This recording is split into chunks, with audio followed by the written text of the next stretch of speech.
Welcome back, class, to class number 22. What is spirituality itself? It's good to see you guys, or I guess it's good to be seen. Okay, we're doing well and hope you are too. All right, we are going to be talking from the 30,000 foot point of view about what is spirituality in the first place. So we're going to go big here. And hopefully we'll expand your thinking, but also they get the sense that you are spiritual, but you got ways that you didn't know you're spiritual, or you may want to explore new ways to be spiritual. So take all the classes that we've had up until now, take all that knowledge and all that critical thinking that you've been blessed with, hopefully, Mm. and kind of take that and go macro with it. Mm-hmm. And let's look at it as a whole. So Yeah. all this stuff, what does it mean overall? Yeah. Spirituality is where the rubber meets the road.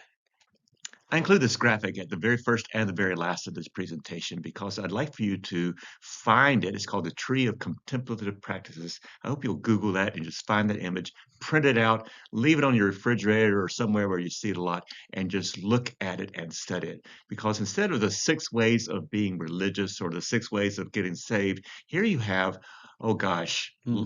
one, two, three. You have Hallelujah. the ritual cyclical way on the bottom right. Then going up, you got the movement way, then you got the relational way, you got the activist way, people who are fighting for social justice, they're spiritual too, guys. You got the creative way, you got the generative way, and stillness way. And what do? Provide awareness and community and connection. So I hope you'll find yourself in several places on this tree of contemplative practices.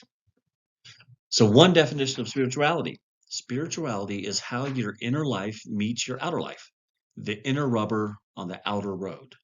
There's direction, movement, maybe burn marks, and it's visible. Yeah, you can see it, you can talk about it. Hmm. Some of these examples would include prayers and rituals, pilgrimages, going to your religious meeting house, raising a family in the faith, keeping your virginity if that's part of your thing, not doing drugs or Or doing doing them. drugs. Yeah, Yeah. so there are lots of ways to be spiritual. Where does your outer life meet your inner Inner life? life. Traditionally, spirituality means quiet, peace, calm, non-stress, and maybe we want a lot of that these days. Can I Absolutely. get a witness? Right? Yeah. Um, but is religion or spirituality only a buffer zone? Hmm. Only some antidote against stress? Maybe it can be, but is that all it's supposed to be? Yeah. Does it stop there Yeah, or does it transcend? yeah. Once you've gotten your head right, and your heart right, and your peace, what's the next step? Hmm. Where do we go? Yeah. Of course, spirituality contains the word spirit. Maybe it has something to do with being inspirited or inspired. Mhm. That is, in our bodies, like we saw with soul, there is something in matter that animates us: the mind, the purpose, idea, God, the Holy Spirit, something that requires our attention. We have to do something. and and that something that we cannot see motivates the bodies which we can see. So spirituality is a big topic. We're not going to exhaust it in this one class, but I wanted to get you acquainted with the terrain of what spirituality is. So the spirit quest begins with a holy thirst. Okay, you're thirsty for something, thirsty for justice, thirsty for something to help make things that aren't right to make them right. You got this drive, this best way I can call it is thirst. And Mhm. thirst can go 2 ways, folks. That thirst could also be an unholy thirst, right? We won't go into all the ways that we have got addicted or Mhm. transfixed or fixated on things, but there's lots of ways, and we'll let you decide with your critical thinking if that's a good thing or bad thing for your life. And those unholy thirsts can become your spirituality. Yeah, yeah. But the good news is that if you're thirsty for something, that's a good sign. Mhm. Okay, if you're thirsty for spirits, alcohol, maybe you're also thirsty for that transcendence that spirit stuff can get you. Hmm. Okay, Yeah. so if you're just using the wrong method to get to your thirst slaked. Which I think is one of the reasons, if we're talking about it and using the analogy of, let's say, alcohol, Yeah. why when people go into recovery Hmm. from drugs or alcohol, they find their faith, they find their spirituality Yeah. because they do have that thirst. Yeah, yeah. So, but they transform the thirst to something that is not helpful into a thirst for something that is helpful. Helpful. Yeah. And I think the undamaged person is born with the correct thirsts. Hmm. We get off kilter, we get off line, we have unholy thirst. God, Sure. I get it, we Yeah. get this. But trust the soul, if we have one, to trust the body to make the right decisions about what it's really thirsty for. Right. Yeah. Okay. And find that and run with it. And that is connection. Hmm. It may be a connection with a God or a community, but trust those things. We can be thirsty for connection and meaning, like we just saw in the last slide. This slide may have everything to do with the way we live our lives or have our living or our lifestyle today. Because spirituality and religion, they have these two Venn diagrams, and they Hmm. have overlap. So in spirituality, where do I find meaning? If religion asks us, what practices, rites, or rituals should I follow? Spirituality raises this big question, how do I feel connected? And religions say, well, let's start with what's right and wrong, and then get in communities that are doing the right thing. Hmm. Spirituality will say, well, how shall I live? Well, religion is going to ask, what's true? What's False. false? Yeah. Okay. Yep. So you get all these ideas of connection and meaning in life through what you're committed to in your beliefs. And I think you can live inside one of those circles without being in the overlap of the Venn diagram. Yeah. You can be super spiritual and Hmm. not have religion. Yeah. You can be super religious and have no spirituality. Yeah. Yeah. Yeah. I just don't, I get it, but I don't get the phrase that's common today. I'm spiritual, but not religious. Hmm. I get that. But religion is very good at providing those kind of spiritual practices that do bring that connection and meaning and guide the thirsts that we develop in life. So to others, it is diving deeper into the world. Okay. The spiritual life does not remove us from the world, but leads us deeper into it. Mhm. It is saying that it doesn't take us away from it. It lets us enjoy it. It lets Yeah. us be part of it in a deeper, more meaningful way. Yeah. So even if you have cancer, Hmm. even if you're addicted to some substance, you can still have those moments where you can go deeper. Absolutely. Yeah. So you're never denied the spiritual life. Never denied it. It's always there, ready for you when you're ready for it. Okay, it contains the idea of movement toward a union or an integration. Okay, we use this in therapy and counseling all the time. Maslow's hierarchy of needs. You've got the physiological needs at the bottom. Those are the things that you need to stay alive. Mhm. And then the safety level, the next level. And those are things that allow you to stay alive and hopefully start to thrive a little bit. Then you go to love and belonging. So now you're staying alive, you're safe in what you're doing, and now you can look a little deeper and find that love, belonging, that family or that group that you're part of. And then esteem. What do you think of yourself? How do you think of yourself? Do you like who you are? Do you want to be better at certain things? Your esteem can build in that.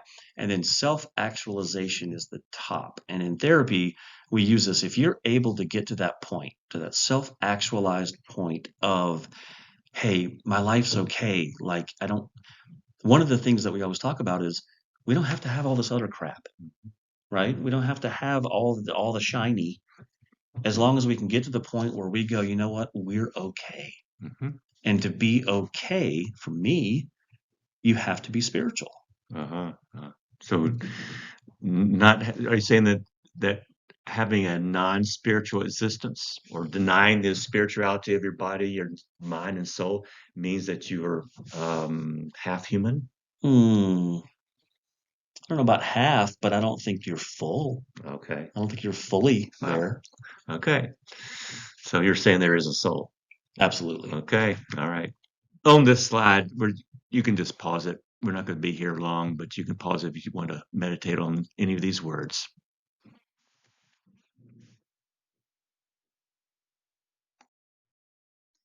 So by now, I hope you're asking, okay, guys, what is spirituality in the first place?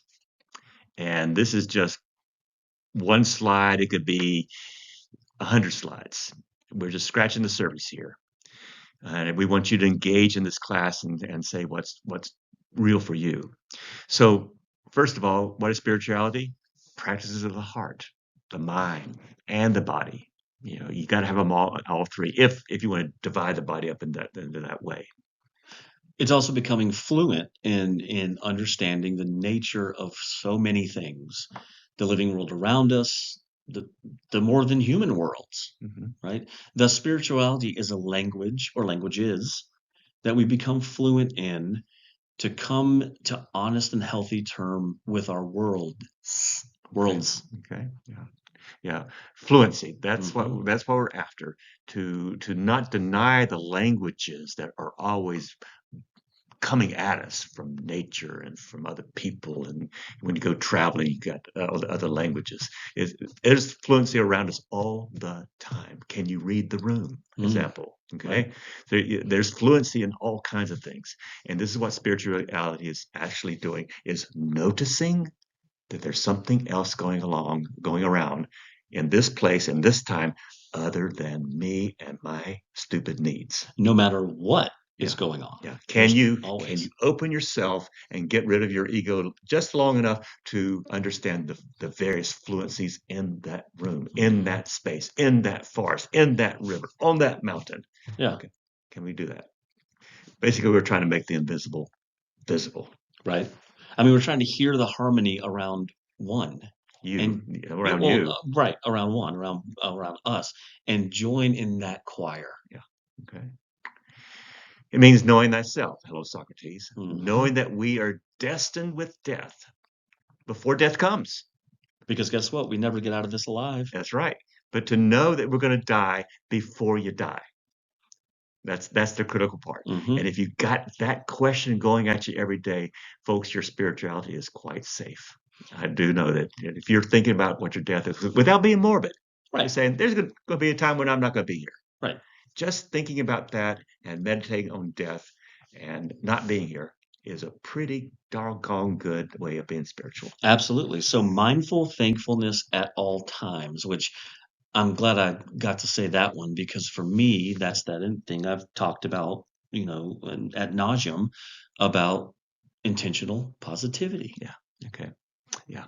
Be thankful that you got a place to stay. It's Mhm. dry. May have transportation taken care of, medical taken care of. You may have all this stuff that's going right.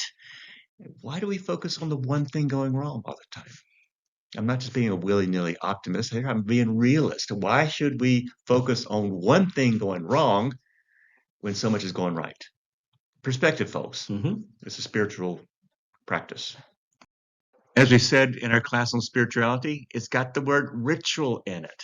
And that is we practice things like together, okay? Whether it's a women's group or Ganges River or these folks in the top left photograph doing something with this tree, Mhm. okay? Or in the movie Avatar, Mhm. this beautiful way of having a ritual that brings everybody together.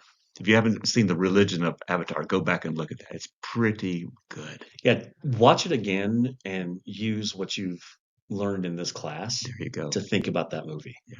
Spirituality as growth and practice. Okay. So, I mean, think about it. We have to practice anything to get good at it. Mhm. So, just like for musicians or athletes or soldiers, the practice of anything brings deeper or enhanced capacity.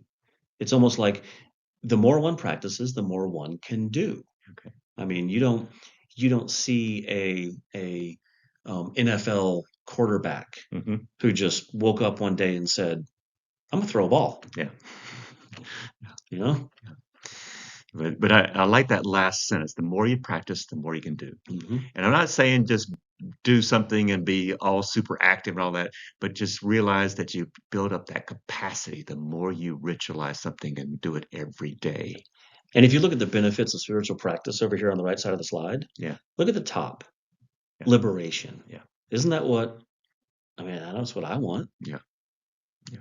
Mm-hmm. You know, liberation from the bondness of self. Mm-hmm. Yeah. Beautiful. Thank you. Spirituality contains the idea of maturing or changing for the better.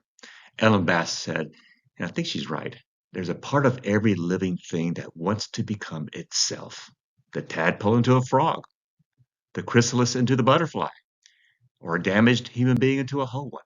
This is spirituality, maturing and changing for the better. Thoughts? And yeah, I want to ask in here because it says a damaged human being into a whole one. Mm-hmm. Does anybody know anyone who's not damaged? Mm-hmm. I mean, you know, maybe the first couple minutes of life. After that, yeah. Good point. Spirituality can also mean an integrated life. So what might this mean in an individual life where, like we said, the rubber meets the road, or in a community where everyone's on the same page and a problem confronts that group? What enhanced capacity does that group have if it's been practicing a value or a tradition? Yeah. Yeah. So usually communities of faith practice on the right-hand side these practices: service, healing, gratitude, transformation, compassion, mindfulness, wisdom. What if you got a group that's been practicing it for years and then a problem confronts the group? Mhm. That group is just going to be a minor bump in the road compared to somebody who's not been practicing. Right. Yeah. Yeah. So, But find a group that's not been doing that, yeah. or that's, here's something, been superficially doing that just to be seen. Or just a social club. Right. Yeah. Then what happens? Yeah. Then the individual personalities start to dominate. Mhm. We've been there. It's not fun. No. Some say that spirituality is just an escape for the world. Enough said. Mhm. It can be, but it doesn't stop there, folks. Or maybe an escape from the body. Maybe spirituality is an escape from the body. What does one's body have to do with spirituality? Does your body have an effect on your inner states? Hell yes. Absolutely. And vice versa. Mhm. That is, does spirituality have something to say for human beings living as females in a male world, or gay in a Straight world, yeah. or heteronormative world, or trans, or the minority in a majority world, or a certain color? If it doesn't have anything to say to these guys, then your spirituality is not worth 2 cents. Nope. I would say it's dead. Yeah. Spirituality has got to be able to address every dimension of human and other than human life. Mhm. Is because there's fluencies everywhere, folks. And spirituality is learning those fluencies so that we understand how things actually are rather than how I actually am. Mhm. Have you ever seen a person who has an innate connection with an animal, Mhm. like a horse, Mhm. Yeah. or something? I met a guy's name is Wolf Yoxall, Mm. and this guy, I watched him walk up to a horse that had never been broken, had never been ridden, Yeah. or anything, and 10 minutes later, he hopped on the back of this thing. Yeah. It wasn't an issue. Yeah. There's something there. There's some connection, yeah. Learning those fluencies.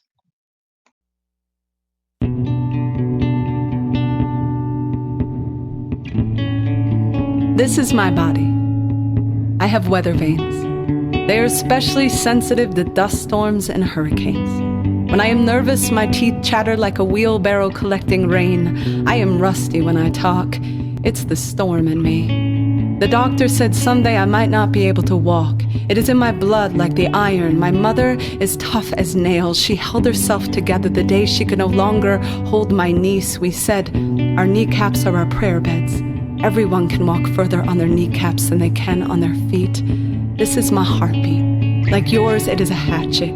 It can build a house or tear one down. My mouth is a fire escape. The words coming out cannot care that they are naked. There is something burning in here. When it burns, I hold my own shell to my ear. Listen for the parade. When I was 7, the man who played the bagpipes wore a skirt. He was from Scotland, so I wanted to move there. Wanted my spine to be the spine of an unpublished book. My faith, the first and last page. The day my ribcage became monkey bars for a girl hanging on my every word. They said, you are not allowed to love her. Tried to take me by the throat to teach me I was not a boy. I had to unlearn their prison speak. Refused to make wishes on the star on the sheriff's chest. I started wishing on the stars in the sky instead. I said to the sun, tell me about the Big Bang. The sun said, it hurts to become.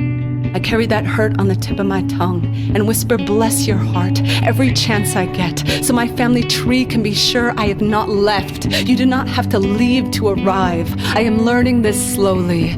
So sometimes when I look in the mirror, my eyes look like the holes in the shoes of the shoe shine man. Some days my hands are busy on the wrong things. Some days I call my arms wings. While my head is in the clouds, it will take me a few more years to learn flying is not pushing away the ground, but safety isn't always safe. You can find one in every gun. I am aiming to do better. This is my body. My exhaustion pipe will never pass inspection, and still my lungs know how to breathe like a burning map. Every time I get lost behind the curtain of her hair, find me by the window, following my past to that trail of blood in the snow. The day I opened my veins, the doctor who stitched me up asked me if I did it for attention. For the record, if you have ever done anything for attention, this poem is attention. Title it with your name. It will scour the city bridge every time you stand staring at the river. It never wants to find your body doing anything but loving what it loves. Love what you love. Say, this is my body. It is no one's but mine. This is my nervous system, my wanting blood, my half-tamed addictions, my tongue tied up like a ball of Christmas lights. If you put a star on the top of my tree, make sure it's a star that fell. Make sure it hit bottom like a tambourine, because all these words are stories for the staircase to the top of my lungs, where I sing what hurts and the echo comes back. Bless your heart. Bless your holy kneecaps. They are so smart. You are so full of rain. There is so much that is growing. Hallelujah to your weather veins. Hallelujah to the ache, to the pull, to the pain, to the fall. Hallelujah to the grace in the body, in every cell of us all. To some people, spirituality is diving deeper into the world. That is, spirituality does not remove us from the world. It just leads us deeper into it. Okay? It may lead you into a protest, as you see on the bottom left, or to a lunch counter. Just the act, just the ritual of ordering lunch change things so much, because you're a place where you're not welcome, Right. and you say, "Oh, Nope. yes, we are Yeah, I welcome. am. I'm a child of God too." Yep, I'm here. Yeah. Yeah, I think spirituality is the only way to live a whole and rich and full life. Yeah, exactly. Yeah, and for some people, you may get arrested for it. Yep. I said at the beginning that this tree of contemplative practices will show up again, and here it is again. And again, I urge you to print it out and put it in a place where you'll see every time that you are awake. And that's all I'm going to say about this one, and we'll go to the next slide when you're ready. So let's ask, when was the last time that you were spiritual or saw someone being spiritual? What were they doing? What did it look like to you? What did it feel like to watch them? Could you see the connections to the community, individuals to making a community? When was that last time you saw or were spiritual? What did it do for you? Hang on to that. Did you walk away from it and think, I'm a little better now? Yeah. Because I saw that. Or I want to be more like what I just saw. I should do this more often. Yeah, exactly. And something else less often. Right. Yeah. Okay. Offset. Yeah. This is another one of those slides where you can pause and just look. I want you to ask yourself which picture is not being spiritual. Or are all of them somehow Oh, spiritual? you're not supposed to give the answer. I'm sorry. Come on, man. God, I gave it away. God, this is a class. Oh, There's going to be a test. well, I wanted to help people cheat. All right. So thanks, guys, for attending our class again today, Technicolor Dreamcoat of Religion. We appreciate your time. We're glad you're here. Next time, We're going to look at spirituality from the 30-foot level. And we're going to examine 4 people who had 4 sacred paths. And I think you'll know most of them, or know of them, and hope you enjoy it. And maybe it'll help you understand yourself on a sacred path, and that you are a sacred person yourself because you are spiritual. as always, if you have any questions, comments, criticisms, if you want to bitch at us, you want to tell us that you're no longer someone's bitch, Mark's information is in the show notes. And Okay. I'm Chandler. Yes, we'd love to hear stories of you being liberated from being someone's bitch. Right. Everybody's got that story, I hope. All right. We love you. Bye-bye. See ya.